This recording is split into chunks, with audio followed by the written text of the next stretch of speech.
Craig Smoak. Dick Fain, KJR-Radio in Seattle joins us. Craig Smoak, Paul Catalina, David Smoak on Sikkim 365 Radio and 365 Sports. Dick, thank you for the time. We appreciate it.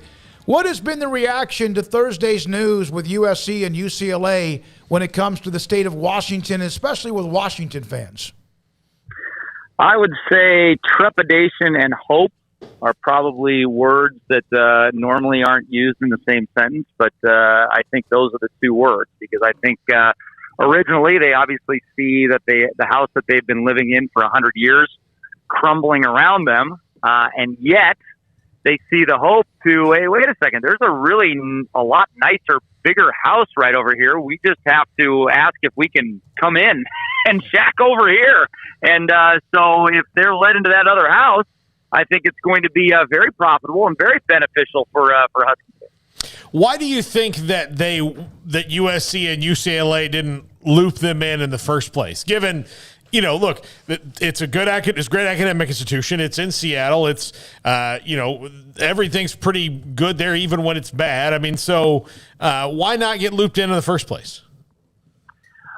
I think that there was probably discussions. I think that the Big Ten would have had to give USC and UCLA some sort of assurances that they would not be playing every single road game 1,500 to 3,000 miles away from home.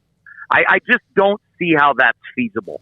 And so that's why, since this came down, the most logical, natural next step to this whole thing is that Washington, Oregon, Stanford, and Cal join with USC and UCLA. And that might not, I don't think USC and UCLA necessarily wanted to share the spotlight with those other West Coast schools. I mean, would you? I mean, if you're USC athletic director, if you're UCLA athletic director, do you want to be just a part of a big group that goes to the Big Ten? Or do you want to make national headlines that say, we're the two schools that the Big Ten wants, we're heading over, and no mention of the other schools, and yet behind the scenes, there might be some conversation about the other schools, because it's beneficial to you as a USC AD, as a UCLA AD, that you have at least some other West Coast schools that you can play for road games. Dick, I don't know if you've seen the reports. I guess the last couple of hours, there's been talk about all sorts of things the Pac-12 might be trying to pull, and one of those includes an alliance with an unnamed conference. That would seem to indicate the ACC, seeing as the Big 12 is the one that's rumored to be plucking away teams or trying to pluck away teams. Would you be at all hesitant with an alliance, given, I don't know, what we've just seen happen as of last week?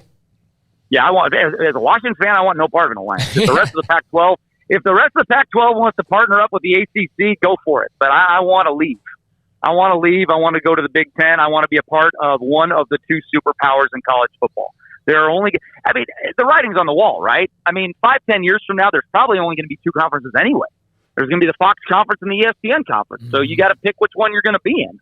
And the Pac-12 and the Big 12 right now are left with no true national superpowers as schools. I mean, you've got regional superpowers in the Big 12. You got regional superpowers in the Pac-10, but you don't have any national pillars in either one of those conferences. So they're going to split apart. And it's just a matter of, now, the first step of that may be the West Coast schools that I just mentioned going to the Big Ten and everyone else going to the Big 12, because the Big 12 would add some pretty significant television cities. You'd add Salt Lake, you'd add Denver, you'd add Phoenix. I mean, you've got some pretty significant eyeballs, and it kind of makes sense, right? I mean, the Big 12 pairing with Arizona State, Utah, and Colorado make a hell of a lot more sense than the Big 12 pairing with Washington and Oregon. I mean, that doesn't make much sense at all for Washington. It doesn't make much sense for the Big 12, other than the fact that Washington and Oregon would be maybe probably your two biggest football schools at this point, sans Texas and Oklahoma. So I think whatever happens in the short run with the Big 12 and the Pac-12, we're just kind of biding our time, aren't we? I mean, I just feel like we're just kind of biding our time until you have all the requisite schools in the SEC, all the requisite schools in the Big Ten, and then everybody else is probably fighting for a secondary division of college football. Yeah, I've been saying that we need to know what Notre Dame wants to do. That's first, and then we need to figure out what is what with this contract in the ACC and what's actually feasible and what's just, people on Twitter saying, hey, it'd be great if Clemson joined the SEC next year. But without those answers, yeah, it's pretty cloudy, isn't it? Right. Well, if you're Clemson, why wouldn't you, right? Sure. I mean, if you're Clemson, the writing's on the wall. It's like, we got to get out of here. This is turning into there's 2 lifeboats left, and we got to jump on one of them if you're Clemson. So I imagine I wouldn't be at all surprised to see Clemson leaving for the SEC very soon.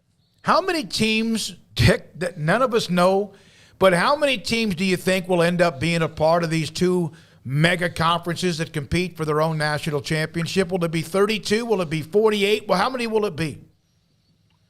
Well, I think, what's interesting is, and I've brought this up a time or two in the past, and our friend John Wilner from the Mercury News, who broke this whole thing, he's a weekly guest on our show, and he's brought it up as well. The thought of, I know anything related to the English Premier League and soccer like 20 years ago would have been absolutely a non-starter in America, but nowadays soccer isn't necessarily like the bad word that it was 15, 20 years ago. And so this whole concept of relegation, this whole concept of you have an A league in college football and you have a B league in college football, and the teams at the top end of the B league, if you show that you are competitive enough in your league and you're raising enough revenue, you could potentially move up to the A league. And if you're in the A league and you suck for 2 or 3 years in a row, you could potentially be pushed down to the B league. I think that's highly intriguing. I mean, I think that's intriguing for the top, and whatever the number the number may start at 36 or what have you in these 2 leagues.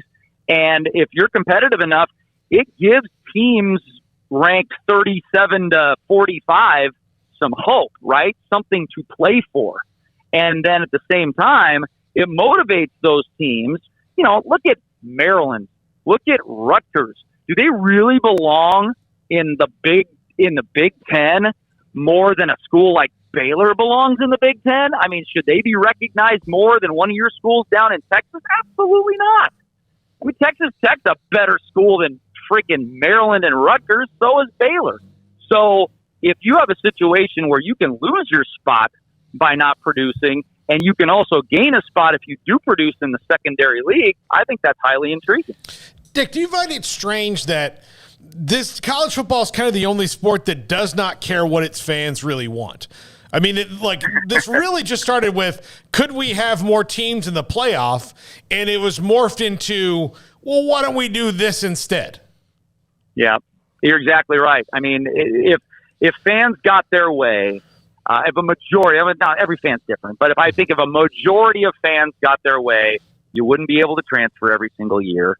You wouldn't have anything other than NILs that were specifically for players that had already spent a year or 2 at the university and guaranteed them 1 or 2 more years at the university, because you want to root for your team, right? You want to root for the players on your team for 4 and 5 years. That's what we grew up loving college football for, because we knew who the recruits were, and we knew 3 or 4 or 5 years down the road, they were still going to be on your football team, and you had something to look forward to, because you're like, damn, we just got the 12th best recruiting class in America. We might have a chance for a conference championship 3 years from now. And now it's like, what does it matter what your recruiting class is? I mean, it's not totally irrelevant, but then also what the fans would want is they'd want the Pac-12 teams on the West Coast. They'd want the Big 12 teams in Texas and Oklahoma and that area. They'd want the Big 10 teams in the Midwest. You'd want the Power 5 conferences as has been constructed, but then you would want, actually, here's an idea. Every single one of the Power 5 conferences actually gets into the playoffs if they win the conference championship game. What a phenomenal idea. I don't know why anybody hasn't thought of that before. I said you would actually have 5 power conferences where each conference was guaranteed a spot in the playoffs. Yeah, it almost makes so much sense. It's scary that it doesn't. That it doesn't happen. You know, there was a time, no question, and I do have a great respect for Washington's football history, the national title team, and James, the head coach, and others. But they have been kind of hit and miss. And you mentioned earlier that the Washington and Oregon would be the biggest football programs in the Big 12 if they join the conference. Do you feel like that's the case right now with what Baylor's done, Oklahoma State's done, et cetera? I think those are the other two schools that you're talking about. There's no question. I think it goes beyond, though, necessarily just what the schools have done in the last 10 years. I mean, Oregon is, Oregon can fly a pretty good flag for what they've done over the last 15 years in college football, probably more so than Baylor and Oklahoma State, I would think. Washington probably is right there with those two teams as far as recent history over the last 10, 15 years. Washington does have the tradition, but what Washington also has is the 12th biggest television market in America, and it also has a lot of money, a lot of potential, eyeballs and sponsorship dollars. The Seattle market has never been hotter.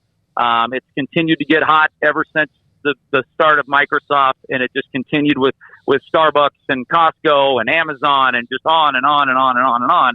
And so I think that would be that adds to. I guess I'd call that the tiebreaker. Like if Washington's tied with Baylor and Oklahoma State over the last 20 years in football prowess, and I'd have to go back and look exactly how it is, but it's close enough, right? Then I think Seattle would hold that tiebreaker. How much of the Seattle market does college football get? I would say most people in the Seattle market are either Huskies or Cougars. Not necessarily that they necessarily graduated from both of those teams, but almost everybody that's a football fan in the Western Washington is a Husky fan or a Cougar fan. And so, it's pick your side. Usually if you're a Cougar fan, you either went there or you grew up in Central Washington or Eastern Washington, somewhere east of the mountains. 90% of those people are Cougar fans. 90%. But there's also only like a quarter, like not even a quarter of the state's population over there too. I mean, 80% of your state's population is on this side of the mountain. So therefore, 80% of your fans are probably going to be Husky fans. And, we're bandwagon fans. I'm sure you've talked to Softy about this, no matter what sport you're talking about. We're very bandwagon here in Seattle. We do have hardcore fan base in every sport. But for the most part, if the Seahawks are great, there's no better fan base in America, no louder fan base in America. The 12s are going crazy. And if the Seahawks aren't great, like they were last year, hey, look, guess what? There were 7,000 empty seats in some games. All the seats got sold because nobody wants to give up their season tickets, but they didn't go to the games. So, and it's that way for Husky Stadium as well. It's one of the things that I rail about the most on the air is the bandwagon nature of the Northwest sports fan. And it pretty much goes all the way up and down the West Coast. I have a great deal of respect for Texas football fans because you know what? You're football fans. You're going to go to a high school game if the school's 3-8. You're still going to go. I mean, that's what you do. And so I got a great deal of respect for people like that. Hey, Dick, thanks for your time. We appreciate it. Dick Fain, again, KJR in Seattle, co-host with our good friend Dave Softy Mahler, giving us a feedback. And for those